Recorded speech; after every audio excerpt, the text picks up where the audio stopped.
Everyone, how's it going? I'm Rob Knorr, a former champion debate coach and a collegiate debater. On this channel, we like to review some of the biggest debates of today, go over them, the strategy with them, and determine who did good and what they could have done to improve. Today, I got a great debate for you. We got Coleman Hughes is going to be debating Dave Smith, and they're going to be talking about foreign policy in Israel. If you enjoy, please like and subscribe. We're going to have more reviews coming out on a weekly basis. One of your big arguments, and you've made this on Rogan and elsewhere, is that Israel got us into the Iraq war, or more specifically, pro-Israeli interests were a key factor, a key influence that pushed America into the war in Iraq. So I want to give you the floor to make your case here. Now, for this conversation, granted, this is Coleman Hughes' show, and Dave is a guest on the show. One of the things perceptually Coleman's been doing very good the entire conversation is he sort of is gearing the conversation to the topics that he thinks are most important. Now, this doesn't mean that Dave doesn't think these conversations are important or these topics are important, but it's very good because perceptually it puts sort of an air of control over what Coleman's doing. Now, it makes sense. It's his show, so I'm not saying Dave should intervene and stop, but it definitely puts Coleman off as sort of this like analytic thinker that's thinking about the positions. And going from this, Coleman did something that's very amazing. The topic right previous to this, Dave Smith got the final word. And a lot of people have a tendency in debates to always have to have the final word on every point. And that's actually a mistake. If you have that mentality, what happens is oftentimes you get bogged down in one point and you don't make it to points that may be more important. Remember, your audience is sort of a general audience. They're not like keeping track with the scorecard like, well, who had the last point? That's oftentimes irrelevant. So good on Coleman here for leaving Dave Smith have the last point in the previous topic and then moving on here. Yeah, well, I mean, if, for John Mearsheimer, as you were just mentioning him, so I just was at the top of my mind, but he wrote a book called The Israel Lobby where he really details this pretty extensively with all the footnotes and citations that you need. I've read it. I find it totally unconvincing, but well, I mean, I don't even know how do you find it unconvincing? I mean, obviously, I'll tell you. This is actually a big mistake on Dave's part here, and in my opinion. When you're the affirmative, it's a huge advantage to get to speak first and to frame your argument. Most of the debate's going to stem usually from what you say in that initial framing. So in this case, okay, Dave, the topic is your belief that Israel was instrumental or key into forcing the United States into invading Iraq. Would you like to make your case? This is an opportunity for Dave to sort of give an outline for his beliefs and then delve into the specifics within that outline. So it's usually very important to take advantage of that framing mechanism. Oftentimes in debate, you might consider this an opening statement. Now, granted, this isn't a formal debate, but this is sort of an informal call to, okay, give your opening statement to frame this. And Dave starts to say, well, this Mearsheimer book, and Coleman's like, I've read it, I'm not impressed. And Dave says, why? Now, what this does already is it muddies the waters. Coleman did nothing wrong, really. In fact, he gave Dave the opportunity as the affirmative of this claim to sort of outline and give the opening statement on it. But Dave sort of opened the door to abdicate that by saying, well, this Mearsheimer book, and Coleman's like, I don't respect that book. And he says, tell me why. And already then it breaks the framing. Now, the framing comes less on the central claim of, did Israel have a key role in the United States invasion of Iraq? And more, well, what about this Mearsheimer guy? Is he trustworthy and his claims trustworthy? And it really switches that burden and switches the framing. So I think this is a mistake. If I'm Dave Smith, if Coleman says, I don't trust Mearsheimer, I'd say, well, nonetheless, here's the rest of my argument and get through it. And then at some point later say, well, tell me why you don't trust Mearsheimer. So good on Coleman for taking this opportunity. Because even though he did the right thing, giving Dave the chance to make his case, Dave's sort of abdicating that, gives Coleman an in to, in an ethical way, be like, okay, I'll answer your question. Well, okay. I wanted to give you, okay, so sure. I'll tell you why I'll lay out the case if you want first, but sure. No, yeah. Okay, well, if we're talking about Mearsheimer, let's talk about that, and then you can lay out. See, Dave should have been like, no, let me finish. Let me lay out the case. But okay, fair enough. It's an informal debate, so not a big deal. But we'll see. I think what you're going to see, and as I've admitted, normally I do these reviews without looking at them ahead of time. This one, unfortunately, had some technical issues, so I've seen these parts of it. And I think what you're going to see is Coleman really does a great job of controlling the direction and the tone of the debate. So he always seems like one step ahead, and he understands that he's able to control exactly the framing in each of the meta portions of this debate. And I think this is a good first example of that. Whatever other Sure. elements of the case you think are compelling. So the idea that the domestic Israel lobby is big enough or powerful enough to get America to fight an entire war that we would not otherwise have fought is to me ridiculous. And now I'll give you a few touch points. Notice how it's almost like Coleman is giving the framework that I was suggesting Dave did. So instead of just saying, I don't trust Mearsheimer, he's like, here's why I don't trust Mearsheimer. And then he outlines the case why it's absurd to think that Israel was instrumental in controlling the United States to go into Iraq. As an audience viewer, right now, let's just say hypothetically that you had to, you can only watch 3 minutes of this and you're starting at the beginning. Coleman's the one who's the initial, hey, here's why I think your claim's wrong, before Dave even got a chance to really give any reasons as to why his affirmative was correct.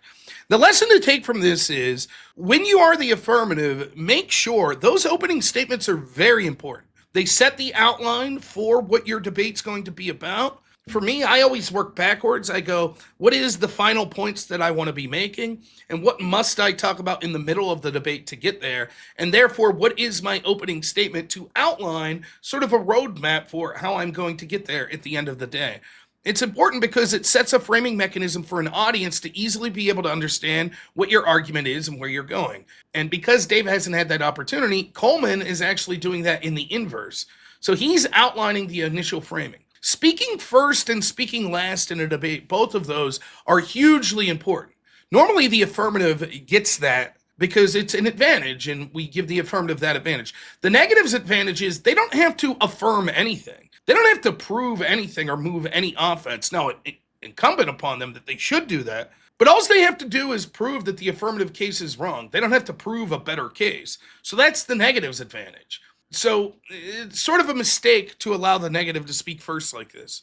During the entire George W. Bush administration, the Israel lobby spent $17 million lobbying Congress. Now, that might sound like a lot to me or you. It is absolute chump change on the scale of domestic lobbying. To put it in perspective, the tobacco lobby spent $200 million, so more than 10 times that amount over the same time period. And they couldn't even stop Congress from passing a federal tax hike on cigarettes in 2009. Now, during the Obama era, the Israel lobby spent $30 million, and they were outspent by the dentists. The dentist lobby spent $32 million. This is all according to opensecrets.org, which is usually the standard source people go to for such figures. Now, it's a very good strategy. Coleman is first making an argument that speaks to the ability of Israel to do this, and he is implicitly saying that money is indicative of the ability to do that. And he says, okay, implicitly we all understand that there's this problem with lobbying and people paying money, big money in government to get positions that they want. Okay, fine. But Israel's actually spent less money during the George W. Bush years than the tobacco lobby or than the dental lobby. And the tobacco lobby spent way more money and was unable to get the signature issues that they wanted. The dental lobby, we don't say that they're responsible for huge foreign policy decisions. So it's a good initial framing of, we just don't think Israel would have that ability.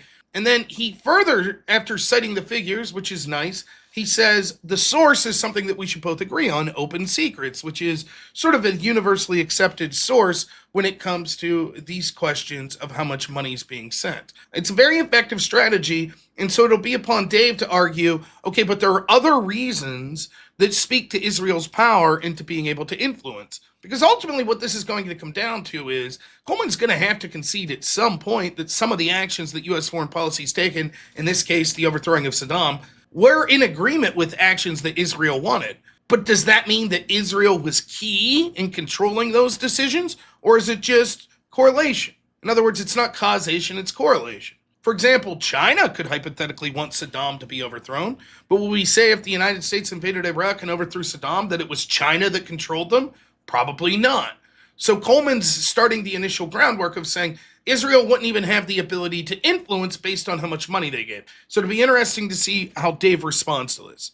This is, again, not to repeat my favorite phrase, but like a firefly to the sun when compared to the $2 billion, for instance, that Wall Street spent lobbying Congress, and they couldn't even prevent Dodd-Frank from being passed. So the idea that the domestic Israel lobby could get us to fight an entire war that we wouldn't otherwise have fought at the same price as the dentists are paying Congress is too much for me. Right. Oh, this is a topic for another show, but the bankers love Dodd-Frank, and I think they were quite happy with that bill again. But that's a topic for another show. They tried to prevent it from being passed, and only once they failed did they try to mold it as a plan B to their own image. So yeah, I mean, look, you can't start don't start the movie in the middle. They failed with $2 billion to prevent it being passed. I think you're the one who's missing the firefly for the sun, or whatever your analogy was in that case with the big banks. It's like, look, man, you could talk about these people who like get contribute tons of money to candidates in Washington, D.C., and then point out the one area where they didn't get the policy that they wanted, or they didn't get their A plan and only got their B plan. Okay, but then if you zoom out, you can look at how the whole system is rigged in their favor. They get free money and then lend it out to the American people. I think it seems to be working out pretty good for them rigging this system. But onto the Israel. A sort of an aside, but if I had to tie it to the central topic of this conversation, Coleman's basically making the argument, just because people are spending money doesn't mean they get what they want. Right? They spend, sometimes they get money, or they get what they want, sometimes they don't, and then they have to readjust. And Dave's like, yeah, but more often than not, they are getting what they want, which is probably true. I guess a way to make Dave's argument maybe a little cleaner would just be, well, why are these people giving money if it's never effective? Of course, like, it has to be effective at times, and we know that it is. We know that a lot of times the groups that are giving the big money are, on average, getting things that they want. Of course, the counter to this, Sir Coleman would be like, yeah, but it doesn't prove that it's the reason that something occurred. So it's not really germane as a major point to the debate here. And again, no problem, because this is more of a conversation than a debate. But when you take a look at the grand scheme of things, we're probably about 5 minutes into this topic of conversation, and it's Dave's affirmative claim. And so far, he spent more time talking about Dodd-Frank than the actual Israel controlling. So now he's going to get into it. Lobby thing. I mean, look, again, this isn't refuting any of what Mearsheimer said. Mearsheimer simply claimed that because you're talking about AIPAC, and he's talking about the entire lobby. No. Those numbers I gave were the entire pro-Israel lobby, of which AIPAC is something like half. Okay, fine. But But you're talking AIPAC and the American Enterprise Institute and the Washington. I'm talking Institute about for every organization that's listed under the pro-Israel lobby on Open Secrets. But what he's talking about for most of the book, which is really what I'm always hammering down. I mean, look, there's no question, like, AIPAC supported the war, and some of these other, or the American Enterprise Institute, they all supported the war, and they threw money toward that, and they lobbied for it. But this was a neoconservative war. I mean, the neocons, like, I don't think there's any chance. Look, the Iraq War was highly debated. It was Now, again, I could try to think where Dave's going with this, but he doesn't make the point that cleanly. So he starts off saying, no, that's just AIPAC money. And Coleman responds, no, it's basically all of the lobby. Now, that may or may not be true, but for the context of this debate, Dave doesn't push back that efficiently on this. He's like, well, that's just one thing. There were all these other things. And now he starts going into neocons. So he needs to draw the line out with what he's suggesting, because him being like, well, the neocons are responsible, right? But where does that prove that Israel forced the neocons' hands? Tested. It was contested in Congress. There were people who were against it. There were uniformed military people who were against it. There were people at the State Department who were for it. And the neocons were the ones who really pushed it through. And look, I mean, Coleman, you look at who the neocons were, okay? In their own words, they have deep loyalty to Israel. Every last one of them has said in their own words that they have a deep commitment toward Israel. They're writing all of their policy papers through the 1990s on how we have to overthrow the government in Iraq as part of this clean break strategy on behalf of Israel. And then they are all of George W. Bush's men. Literally, once the towers come down, George W. Bush is in the White House. It's a project for a new American century, all down his staff, down from his defense secretary, his vice president, and all of their men. They're at the State Department, the Defense Department. And so it is not going out on a limb to say, yeah, this war doesn't happen without the neoconservatives. And I think John Mearsheimer very reasonably puts them as part of the Israel lobby. All you have to do is read their own words. It's not like I'm putting together some conspiracy. By the way, I love that Mearsheimer points out in that book, because I do think there's a real interesting point to make, that he's not saying it was a Jewish war.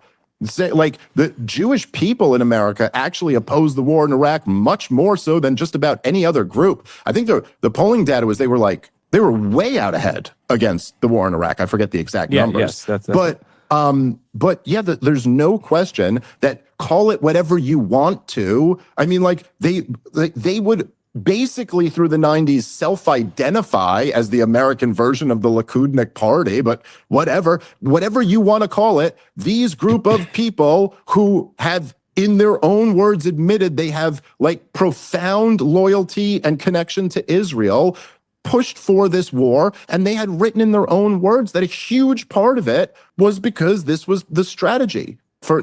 Okay. So a little bit of hyperbole, which I don't mind. Anytime you're saying every one of them, all of their writings, a bit much. Now, it doesn't matter. I know what he means. You know what he means. No big deal. But it's going to fall into Coleman's strategy here in a minute, as we'll see. So the argument interesting here is, what's not about direct monies given. That's the direction that Dave's taking it. It's more that these politicians, regardless of how much money is sent to them by Israel, just have a deep love for Israel and think that we should protect them, and their writings prove that. And he signposts a couple things here that I know Coleman picked up as well of what those writings will be. The first is clean break, part of the clean break memo strategy. Now, this is a specific memo that will be referenced to become key later in the debate, but there's your impression as an audience, like, okay, that's the sort of stuff he's talking about. Then he talks about all of George Bush's men were a project for a new American century. This is a specific group of neocons that would have sort of policy ideas, etc. And he's saying all of them, the project for a new American century, all of Bush's people were from this group. And this is what they were writing about the importance of going into Iraq, largely or in a key way because of Israel. Now, this isn't a bad argument. It's not necessarily just the amount of money that's being sent. Certainly could be that, like, let's say that, make the argument simpler, that Bush is friends with Netanyahu. And Netanyahu calls and says, my friend, will you overpose Saddam? And he says, sure. That wasn't even on our radar, but yeah, we'll do it. It wouldn't matter how much money, Israel sent George Bush. It would still be a fair statement to say Israel was largely responsible for convincing the United States to go into Iraq and for that decision. We would all agree with that. So that's sort of the argument at this point that Dave's making. It's not about money from AIPAC. It's about the neocons that were responsible basically being the U.S. version of the Likud party that's more interested in sort of Israel and their situation than other issues. So Coleman's going to respond here. Let's see how he responds.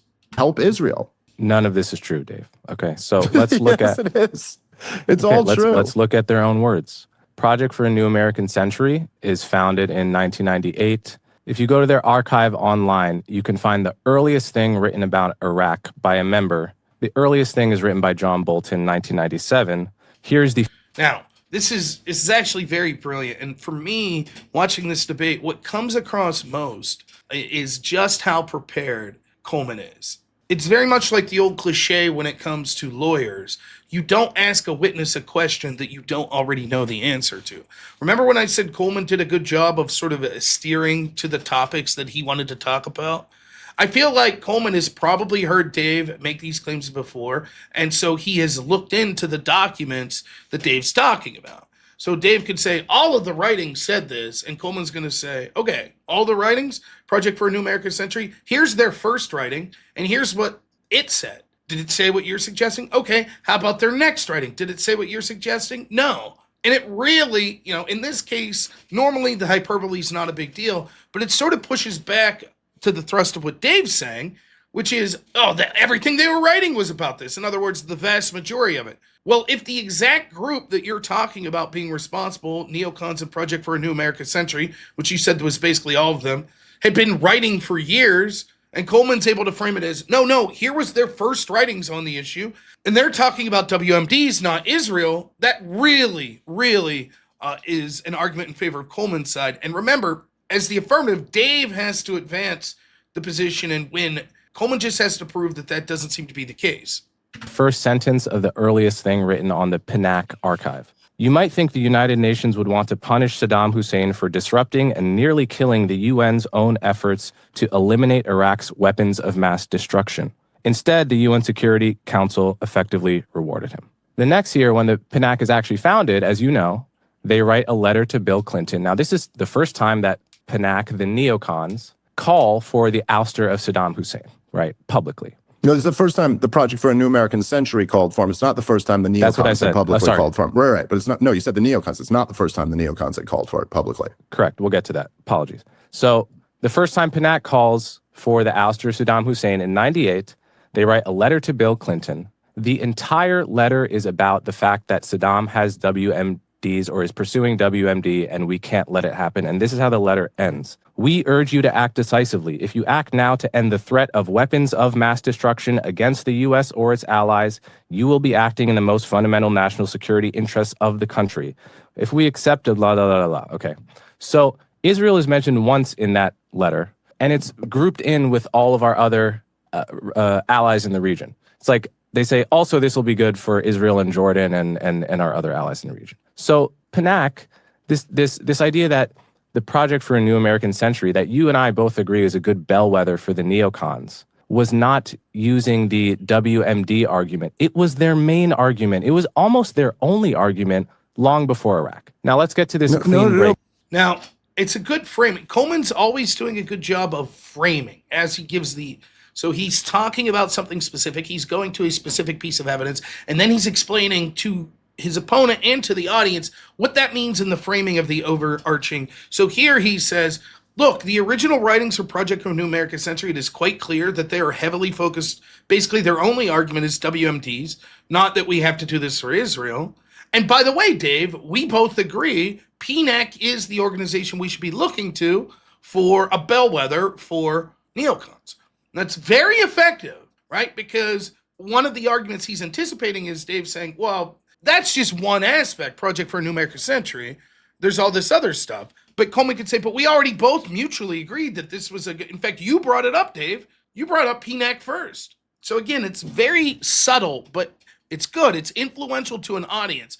Because oftentimes what happens, you have to remember this, it's difficult yourself in a debate to keep track of all of the information at times, particularly if you have a broad discussion. And this debate, I have to credit both participants, has been very good thus far of being polite and letting the other side get their thoughts out. If you've watched any of these internet debates, you know that sometimes it's not that simple. Sometimes people are interrupting the whole time, and it makes it difficult to keep your train of thought and say, well, what exactly did this specific meta argument mean to the grander scheme of things? So it's always good to be able to continue to maintain letting yourself, your opponent, and the audience know real briefly the framing of, and by the way, this is why this is important. So kudos to Coleman for that. Let's hear Dave's response. But this is just, wait, hold on. But Coleman, this is just not right. I mean, you've read A Clean Break, a new strategy for securing the realm and coping with crumbling states. I assume that wasn't about U.S. foreign policy. Props to Coleman's preparation. Dave, it seems like he's got these documents and these organizations that he's talked about a lot. I sympathize with this. I'm in the same boat. Oftentimes when you have a topic that very much interests you, you'll find the key sort of things within that that help make that argument. And so it's clear that Coleman's heard Dave say this before. So first, it's the neocons, a Project for a New American Century. Okay. Well, first, it's the idea of Israel lobbying. And Coleman's like, well, here's what Open Secret says. It wasn't that bad. Okay, but it's neocons, a Project for a New American Century. Okay, let's see what they were writing. And then Dave immediately goes, yeah, but it's the Clean Break memo. Now, as you can see, Coleman's going to be prepared to argue against the Clean Break memo as well. Now, remember, Dave's the affirmative. He has to prove his case. Coleman doesn't have to prove anything. He just has to show that Dave hasn't proven his case. And thus far, it appears as if Coleman's making significant inroads into the specific claims that Dave's making. The funding of Israel, didn't seem to be that bad the way we ended up leaving that conversation. The Project for a New American Century seemed that they were heavily focused on WMD and barely any on Israel. Now we're moving on to the Clean Break memo. What's important to remember is if you're evaluating the performances in the debate, you might say, but I know that to not be the case. I know Israel, for example, sent more money. Maybe that's true. Maybe that's not. But keep in mind, the majority of an audience aren't going to have access to these specific facts. And so ask yourself, if you're walking into this conversation and you don't know much about the topic, who's winning the debate? And right now it seems quite clearly that's Coleman. He's able to take these specific claims that Dave's making, and he's able to say, wait a minute, let's delve into the specifics.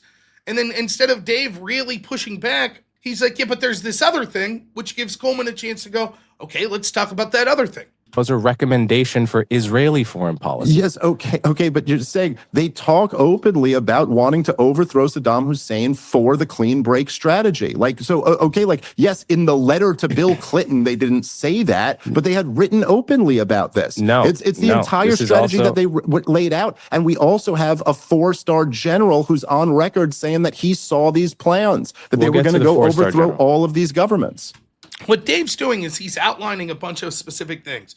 There's the funding from Israel. There is the Project for a New American Century and Neocons that wrote about Israel. There is the Clean Break Memo. There is the Wesley Clark. And Coleman's doing a very good job of going step by step through them. One thing that could happen is you could get lost in a debate if people list 5, 6, 7 reasons for something to be the case.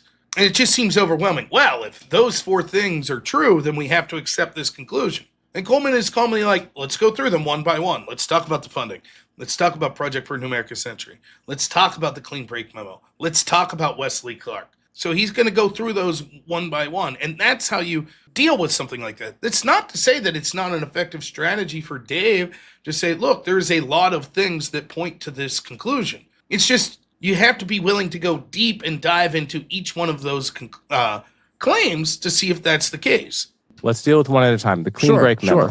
The Clean Break Memo, written by Richard Pearl, Douglas Faith, all these neocons. David Wormser. In 1996. It is a recommendation to Israel, to the Likud, to Benjamin Netanyahu, to say, here are some things we think that Israel should prioritize. It is not a recommendation about what American foreign policy should prioritize. That's the first thing to note.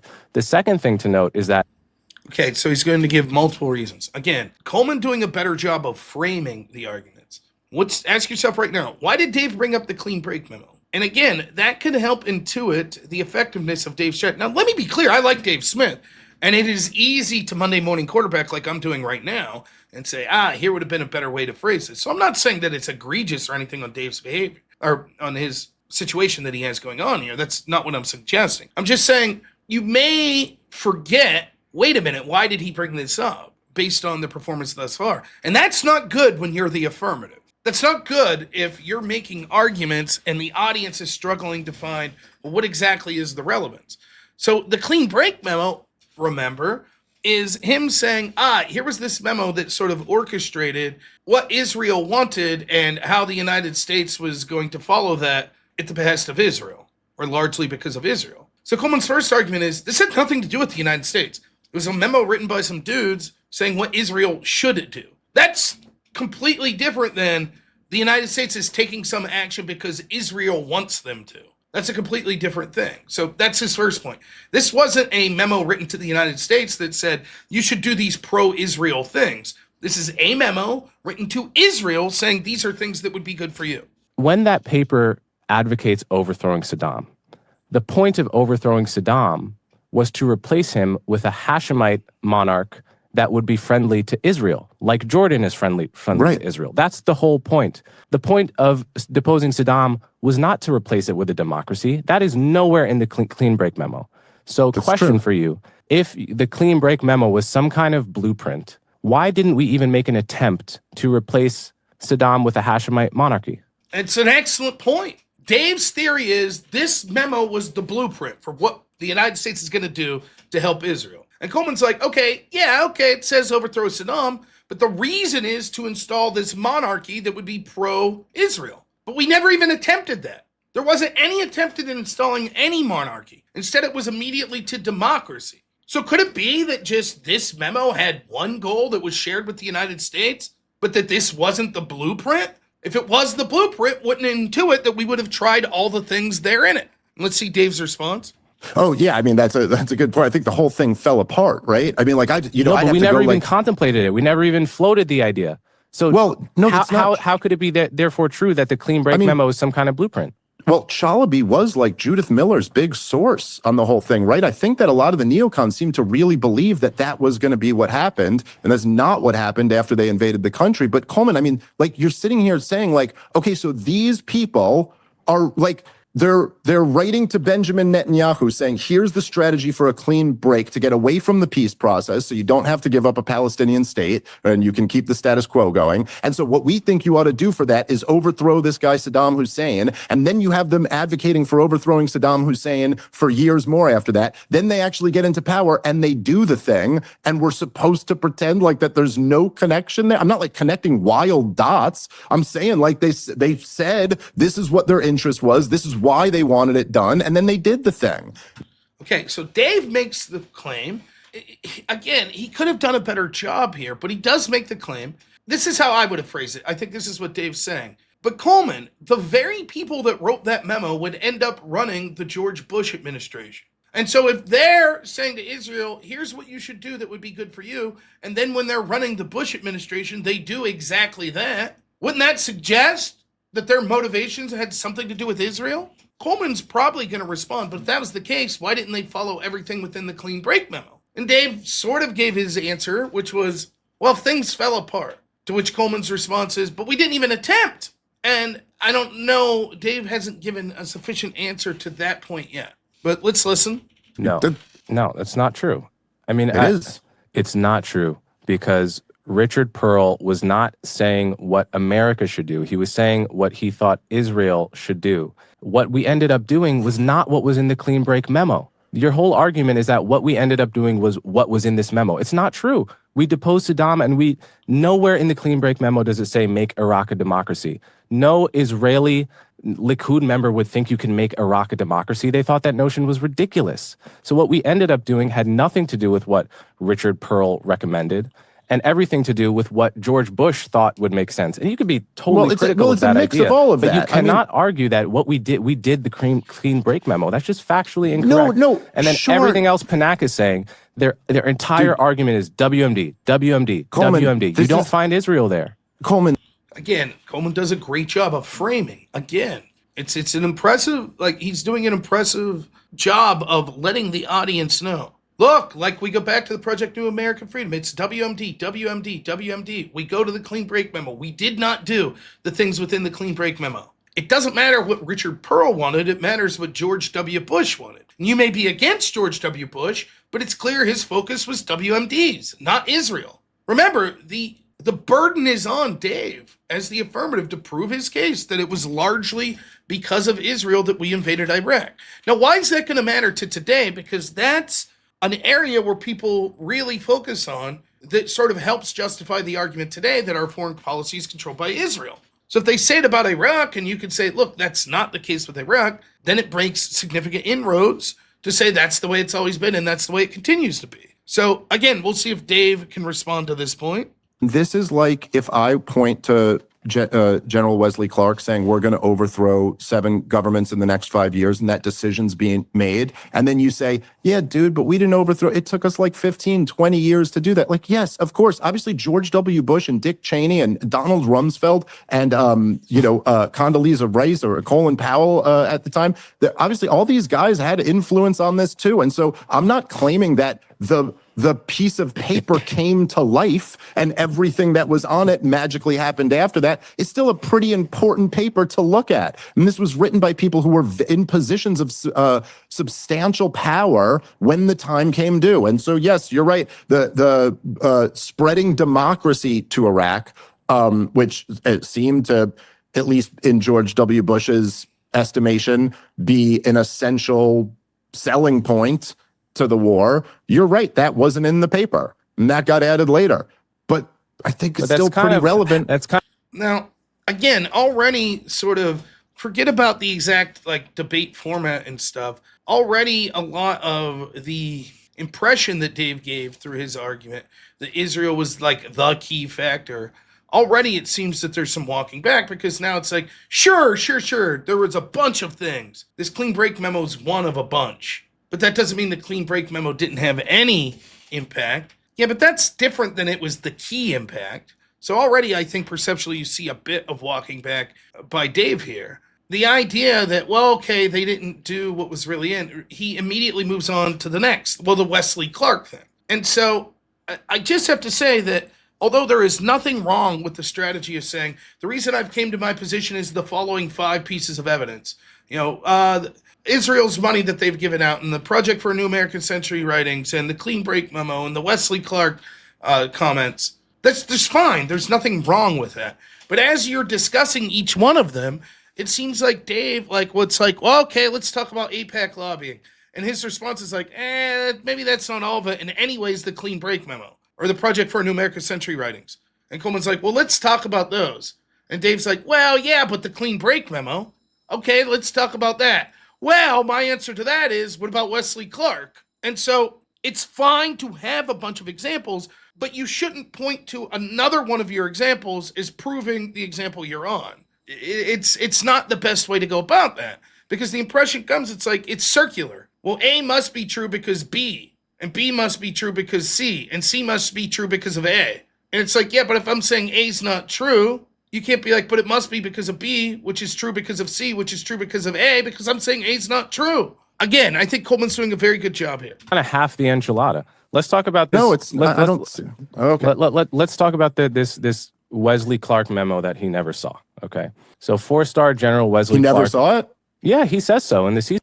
Now, again, right here, I think that, again, you have to really chalk this up to Coleman's preparation for this debate. Now, again, kudos to Dave Smith, because the reason that Coleman would be able to prep so thoroughly is because Dave has been quite open with his commentary. And so, it's not like Dave's someone who's hiding. He says exactly what he thinks, which I find to be very respectful. I know that's a low bar to clear, but so many times in a lot of these discussions you see in these debates, it's people not telling you what they honestly think, instead of trying to win an argument in the here and now, as opposed to just, this is what I believe.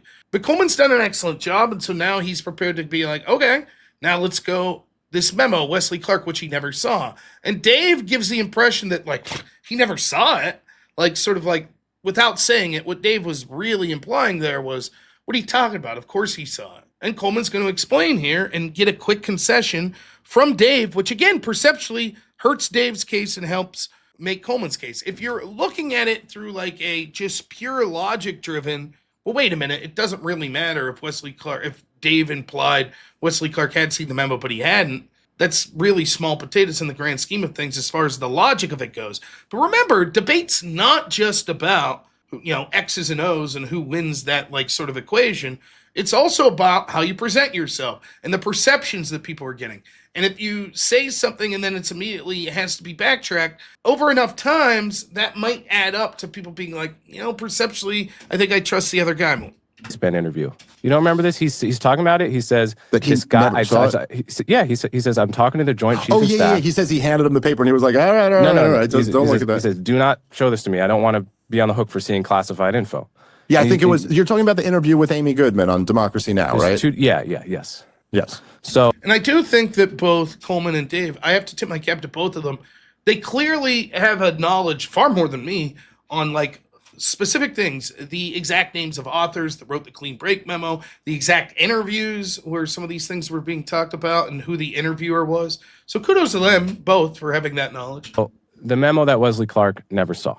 Okay, it said, according to his hearsay, and it would be dismissed in a court as hearsay, that we're going to overthrow 7 countries in 5 years: is Iraq, then Syria, then Lebanon, Libya, Somalia, Sudan, Iran. So the first thing I want to say about this is that Pentagon memos in the Bush White House were called snowflakes because they came so often and they piled up on your desk.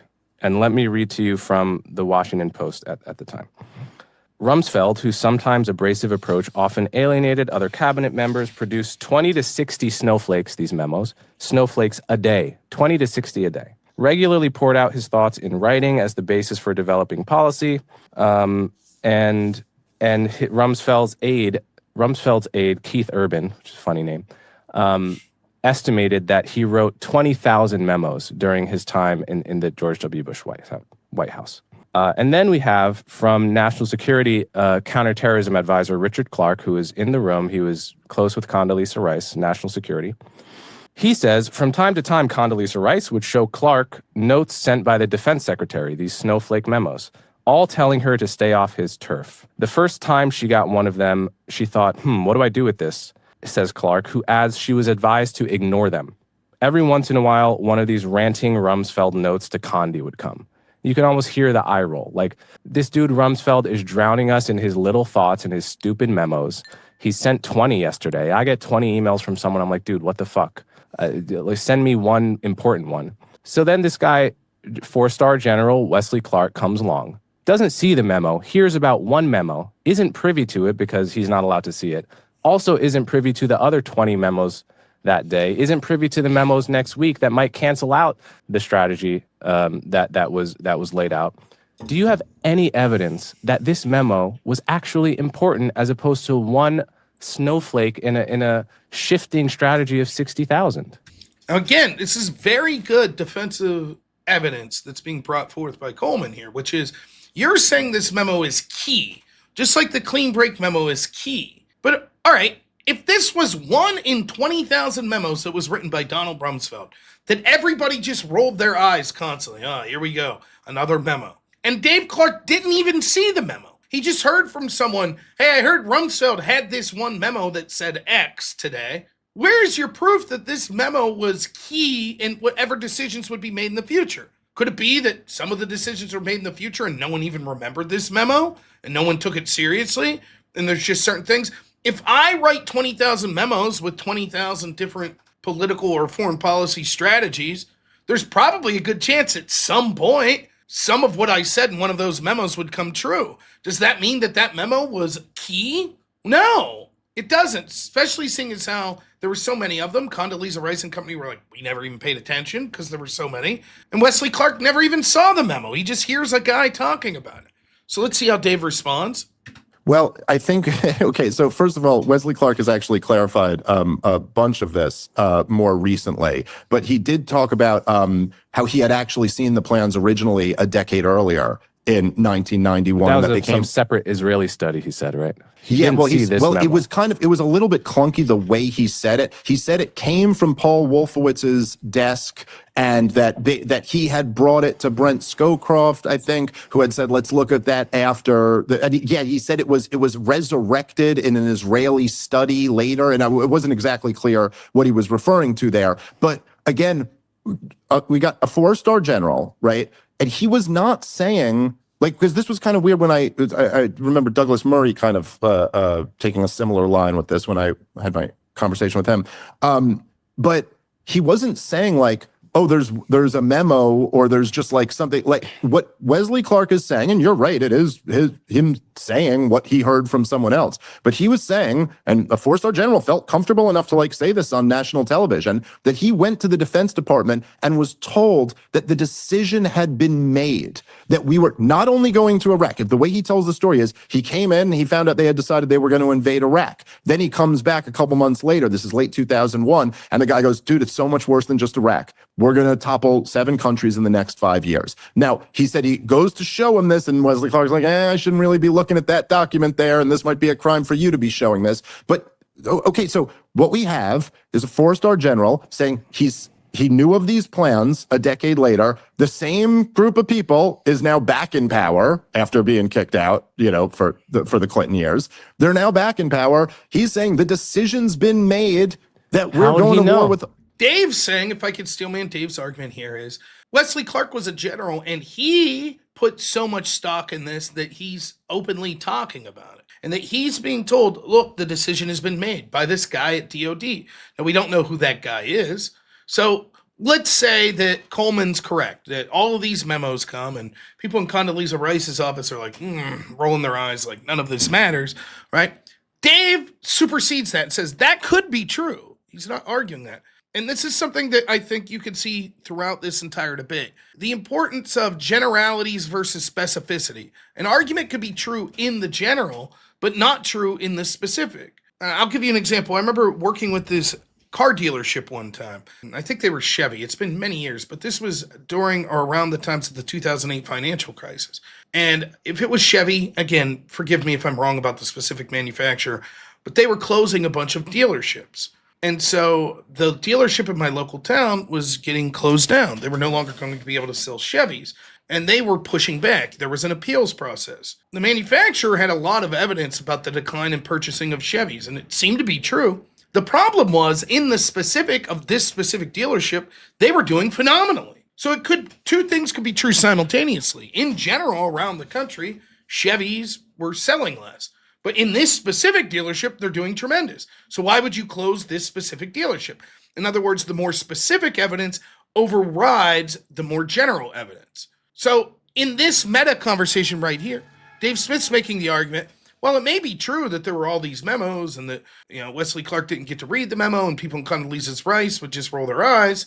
The fact that the person that Wesley Clark trusted in the DOD was putting so much significance on this memo that he was willing to risk possibly breaking the law by showing it and saying, trust me, dude, this is it. That would override the general sort of concern that you have. And it's a fair argument. It really is. Now, how would we resolve this? As an observer of this discussion, what are the types of things we would look to see whether or not this memo then, because we're basically at a standstill here. We see that this was one of many memos and almost no one took them serious, but this specific guy, nameless guy, took it serious in telling Wesley Clark. So how do we determine which side's more likely correct? Well, one of the things that you would probably do is say, did the outcomes in the memo come true? Was the plan outlined? Is it something that happened? So that's going to be the next area that we take the debate. Hold on one second. How would he know? Hold on one second. He wasn't even allowed to see the memo. Let me just finish the point, okay? And then you can respond to this. He's saying, you're right, he didn't see the memo. It's just a four-star general saying that somebody at the Defense Department told him the decisions to be made. And then in the following years, we didn't overthrow 7 countries in 5 years, but we did overthrow a bunch of the ones on the list or target a bunch of the ones on the list. And so, Coleman, my argument here isn't that, again, I'm not saying that memo came to life and exactly what was written down on that has happened. Of course, there were more memos. Of course, there were more decisions that were added in afterward. But isn't it kind of hard to, don't you find it to be a little bit of a coincidence that General Clark tells you the decision was made in 2001 that we were going to overthrow Gaddafi and Assad? Like just think about that. That was a wild claim in 2001 to be made. And then we did just that. You don't find that? That doesn't make your eyebrows poke up a little bit? Like that doesn't make you go like, oh, I'll tell you why. So he's claiming, look, a lot of the stuff in the memo actually came to fruition. Doesn't that make you skeptical? And now Coleman's going to respond. Again, that's exactly where I said the next step of the argument be. So let's see the response. So it doesn't make my eyebrows raise for the following reasons. First of all, the people that actually saw the memo, like Condoleezza Rice, would say, oh, okay, another fucking 20 memos from Dawn.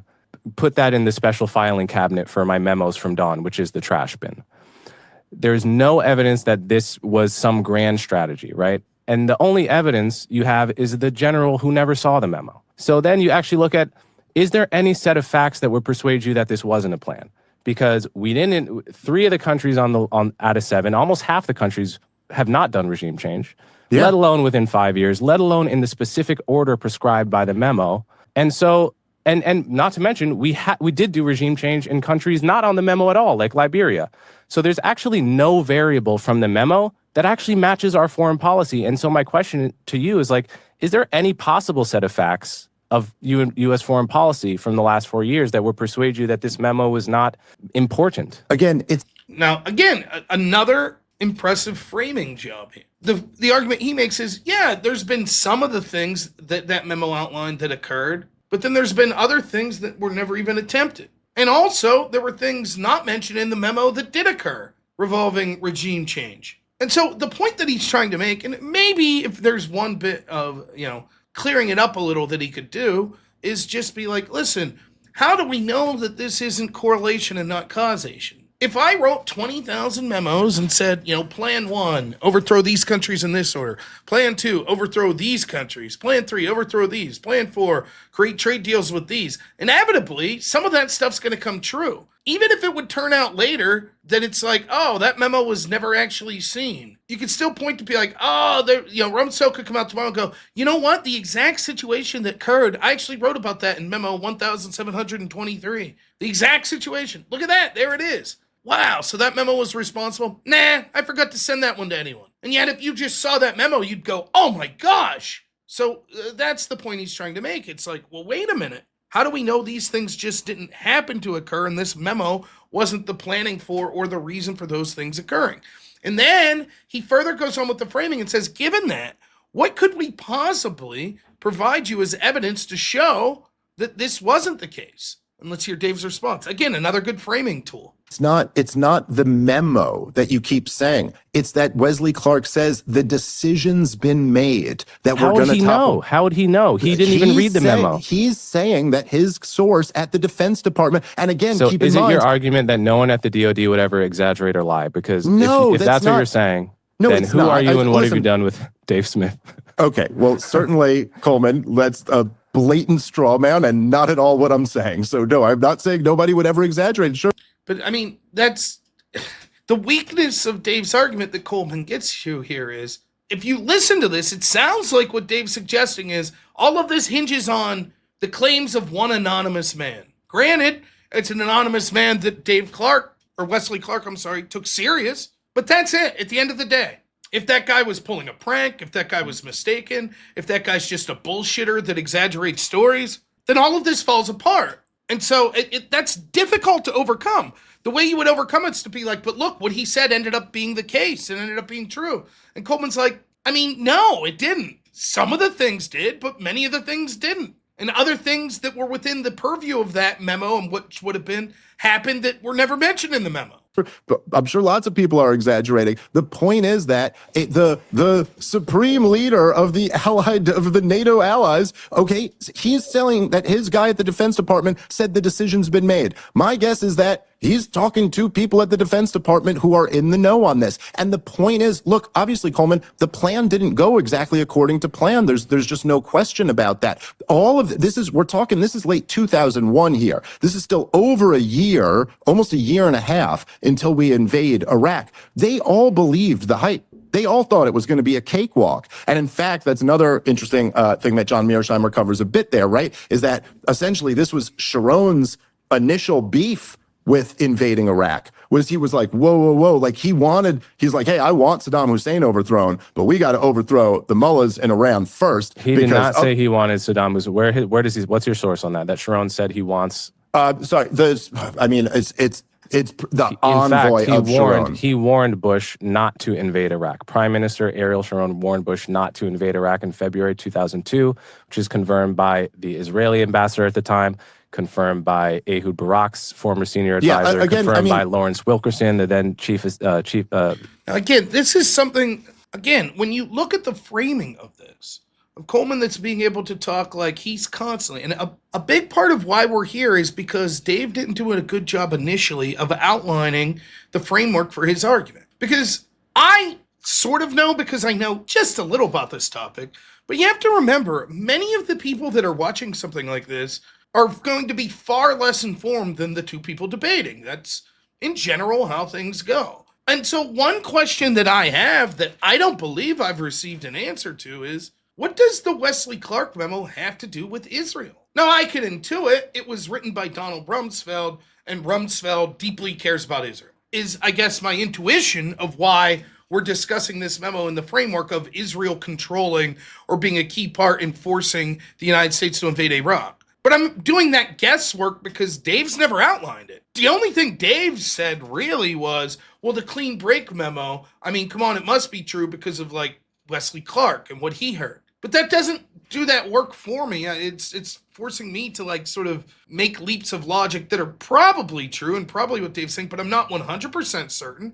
And maybe other people wouldn't make the same conclusions that I am. So it would have behooved Dave to sort of outline this. If he would have gave an opening statement as opposed to sort of allowing Coleman to be like, let me tell you why I don't trust Mearsheimer and control the flow of this.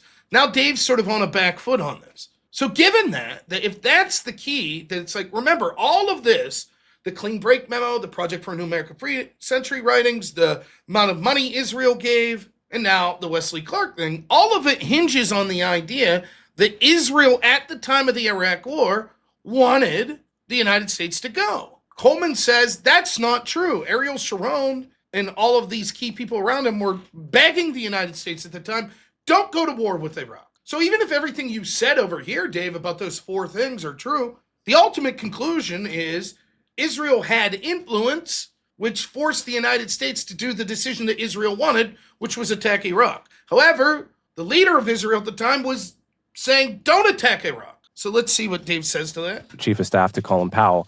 The Prime Minister of Israel told Bush, do not invade Iraq. It's not going to work. And anyway, Iraq is weak. Iran is the real threat. Yes, right. This is a massive, glaring hole in your story. No, it's not at all. The idea that Israel pushed us into Iraq. Go ahead. Okay, if you let me finish the sentence, then it's not a glaring hole in my story at all. What got them on board, ultimately, the Israelis, were that they were persuaded that Iran was going to be next. And they thought, all of them thought Iraq was going to be a cakewalk. Now, Iraq turned out to be a catastrophe. And so, of course, the plan didn't go exactly according to plan. But again, you don't find it interesting. Like, honestly, just on a human level, you got a 4-star general saying the decision's been made to overthrow the governments in Libya and Syria, and then we went and did it years later. You don't find that to be, that's kind of interesting to me. Yeah. Now, Dave reframes, and that's fine. His reframe's fine there, but I mean, as far as I'm concerned, that's almost a concession by Dave that he's wrong, and I'll explain why. Dave's initial point is that Coleman was like, let's talk about this. You said that basically the decision to invade Iraq was like largely because of Israel. That was the point that Dave's trying to defend, is the affirmative here. And what he just acknowledged there is actually Israel was against the invasion of Iraq, and they had to be talked into it by the United States because they thought more things would come from that. Now, there's a possible way that Dave could argue around this, but as it sits right now, that's almost a concession. It seems to me, based on me, the layman admitted, listening to this argument, what Dave just said was, actually, it was Israel that had to be drugged into wanting to invade Iraq. Of course, they did so because they thought they were going to get something more they wanted from the United States that ended up not happening. But it's just sort of like wag the dog position. Who is controlling whose foreign policy more? Is it that Israel is controlling the United States foreign policy in this issue on the invasion of Iraq? Or is it the United States is controlling Israel's? They're the ones sort of applying pressure and saying, no, you should go along with our decision. And it sounds to me like that's what Dave just admitted. I mean, I don't know. It's optically not good at this point for Dave. No, because he never saw the guy who never saw the memo heard about a memo, and no one else who's ever seen the memo has come out. Forget the memo. He was told the decision's been made and we're doing this. But how would he know? How would this guy know? How would the guy at the Defense Department know? Because he's at the Defense Department. But he's not the one making the decision. Yes, but he didn't say he was the one making the decision. He said the decision's been made. By who? By Bush? Bush would imagine the top of the Defense Department. I don't know. Rumsfeld, Bush. I don't know. Rumsfeld It would make be the interesting decision. to get a lot more of this information, but we have what we have. Okay, instead of trusting the 4-star general that didn't even read the memo because he wasn't allowed to, let's trust the people that were actually in the room. Condoleezza Rice, talking to Bush every single day of the entire administration, says that the decision was made to go into Iraq for sure on September 7th, 2002. If you have better information than that from other people that were in the room, I'd love to hear it. But in the absence of that, I'm not going to listen to a 4-star general that never read the memo that he's talking about. Okay, again, it's not the memo. I mean, and he says, I have a counter story that was on name.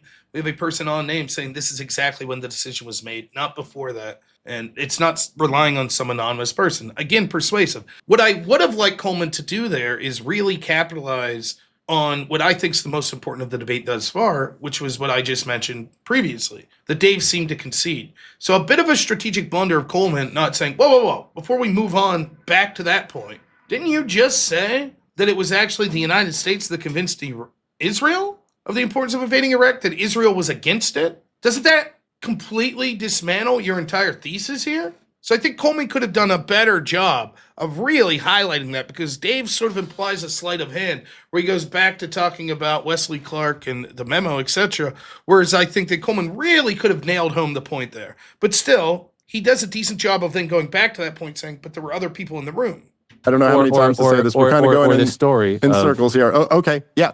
You got a 4-star general telling you the plan has been made that we're going to go fight all of these wars, and then we didn't even have a high enough classification to read Pentagon memos. I'm supposed to listen to him over the National Security Advisor that was reading all of these memos and talking to Bush every day and talking to Rumsfeld and talking to Colin Powell. Was also a member of the regime who was selling this war. So Condoleezza Rice? No, Huh? she was not. She was not a neocon. She was not a rump. She had a horrible relationship with rump. Now, that's an argument that Dave needs to make. Well, of course, they're not going to come right out and admit this. You think the United States government's going to admit, by the way, we're just puppets of Israel. We do whatever they tell us. Of course they wouldn't, right? They're interested in selling what they're selling to the American people, so they're still selling it years later. Condoleezza Rice is still selling it.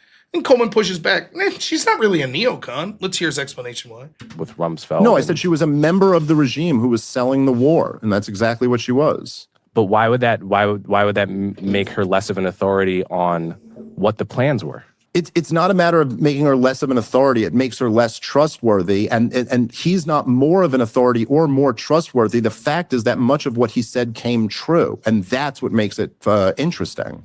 Okay, so then we're back to, like, as I said earlier, did it happen or not? And it's like 60% of what they suggested happened, but 40% didn't, and a bunch of stuff outside that you would assume, like regime change in Liberia, would have also been included, wasn't. So maybe 50% of the memo happened, not in the time frame, not in the suggested order. I don't know. Make of that what you will. It's sort of like when you hear these predictions from like Nostradamus and stuff, and it'll be like, oh, wow, if I read into it, this prediction looks like it came accurate. And then you find out, like, yeah, but the dude wrote thousands upon thousands of things, and it's all like, none of it literally happened, but there are interpretations that you could stretch and be like, ah, yes. Does that mean he was really a, clairvoyant, could see into the future? Probably not. If we had never invaded Libya, never invaded Syria, never, taken any of the actions that we took in the war on terrorism, then yeah, it would be much less relevant that a general said he saw that the decision had been made in 2001. Okay.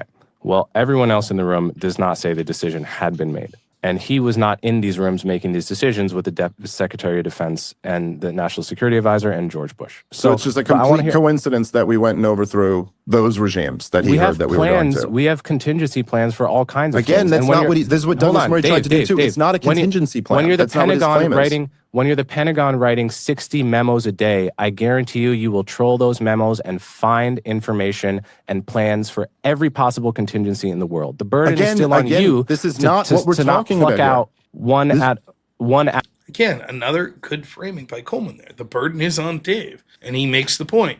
There are 20,000 memos. You could have found positions for anything. For example, let's say things went the exact opposite. That we invaded Somalia and we invaded Chad or something. There was probably a memo that said that. That doesn't mean that memo was the reason. Out of the 60,000 and say that this was important. But can we get to Sharon? But that's just not what you're doing. It's just not what I'm doing. I'm not saying there was a memo once that said something. I'm saying that a 4-star general said the decision had been made, that he had sources in the Defense Department. His sources in the Defense Department. Who was basing it on what? The memo. Okay, fine, but even if it was, it's not. But the issue isn't that there's a memo. The issue is whether the decision has been made here. There might be lots of memos that go out every day, but a memo that says we're going to fight, we're going to topple 7 countries in the next 5 years, a pretty big memo. That's not just one of the regular memos. That's the point. Evidence it was a big memo?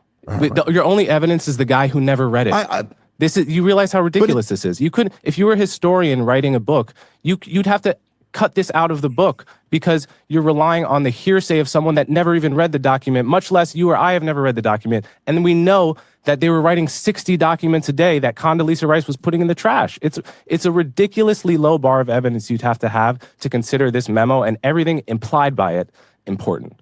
I mean, I don't know how to say this, dude. This just feels so nutty to me. I guess we'll just leave this up to people. Okay. Can we talk about Sharon, though?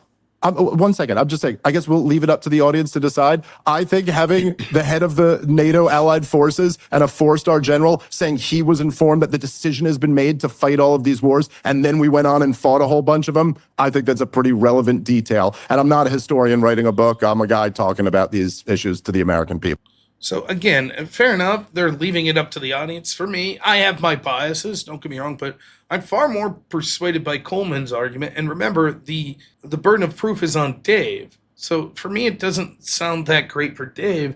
He's just like, well, but Wesley Clark was an important general in NATO, and he must have trusted this guy at the DOD. So, but Coleman's making the more specific argument. But wait a minute, there's all these other memos, and who was this guy at the DOD, and could he have been exaggerating? And we haven't even seen the memo. Wesley Clark makes his claims ultimately because of the existence of this memo. So what was the memo? Who is the person talking about the memo? We don't know. Now, the Ariel Sharon thing, I think, ultimately is where Dave was the weakest. So smart of Coleman to want to bring it back there. Let's see how that ends. Also, I don't know.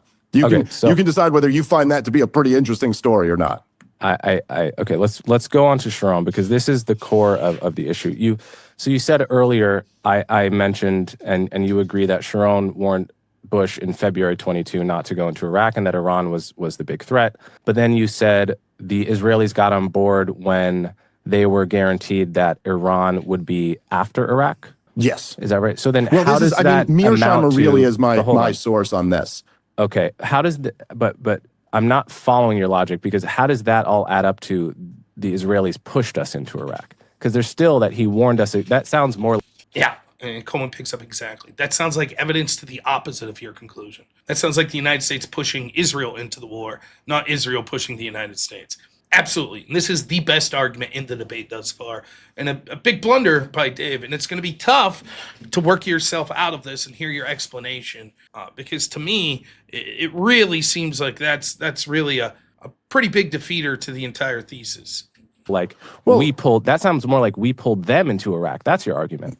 Well, no, I mean, look, it's not, again, my argument isn't either of those things exactly. You're saying we had to persuade them by putting out Iran as a chip, and we had to loop them into it. That's exactly what you just said. Listen, yeah, but they're not monoliths here, right? So essentially, you have different factions within all of these groups, right? So you have the neoconservatives, who were always more closely aligned with the Likud guys and Benjamin Netanyahu. As Sharon, I think, was a Likud at one point and then split with the party and formed his own thing. Like he had his own weird falling outs with Benjamin Netanyahu over the years. He was Likud at the time of the Iraq War decision. He was the leader of the Likud party. He was still Likud at that point, sure. Yes. But there's still different factions. It's not Benjamin Netanyahu. It was Sharon, and who Benjamin Netanyahu a few years later quit the government over some of Sharon's policies, I believe.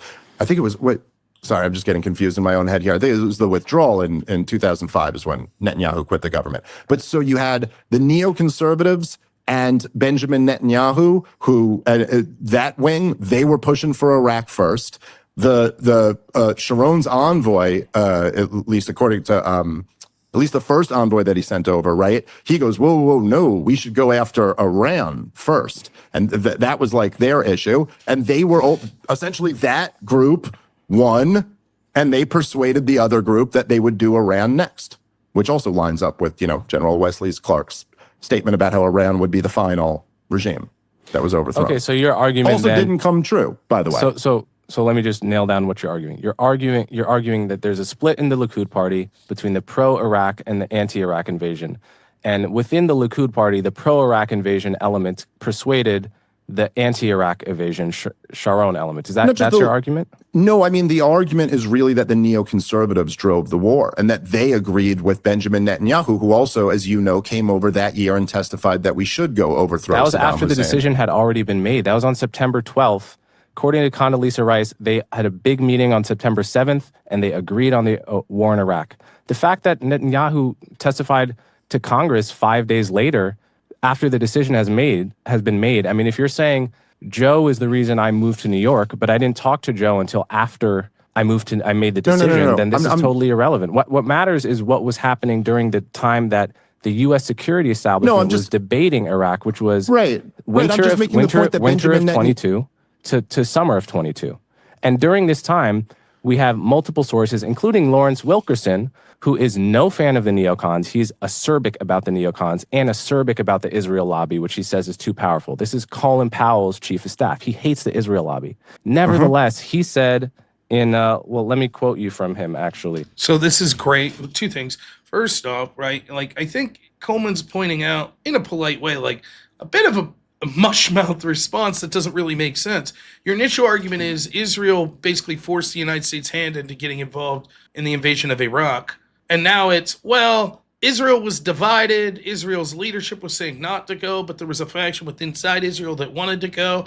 Then the United States decides to go, and they help convince the pro-invasion portion of the Likud to convince Ariel Sharon of the Likud to go along with it. That's a far cry from Israel made this decision. And now Coleman's going to further say, here's a person that's not a neocon, that despises the neocons and despises Israel's influence, and here's what he's going to say. So let's hear what he says. He said in the New Republic, he goes, hold on, let me find it.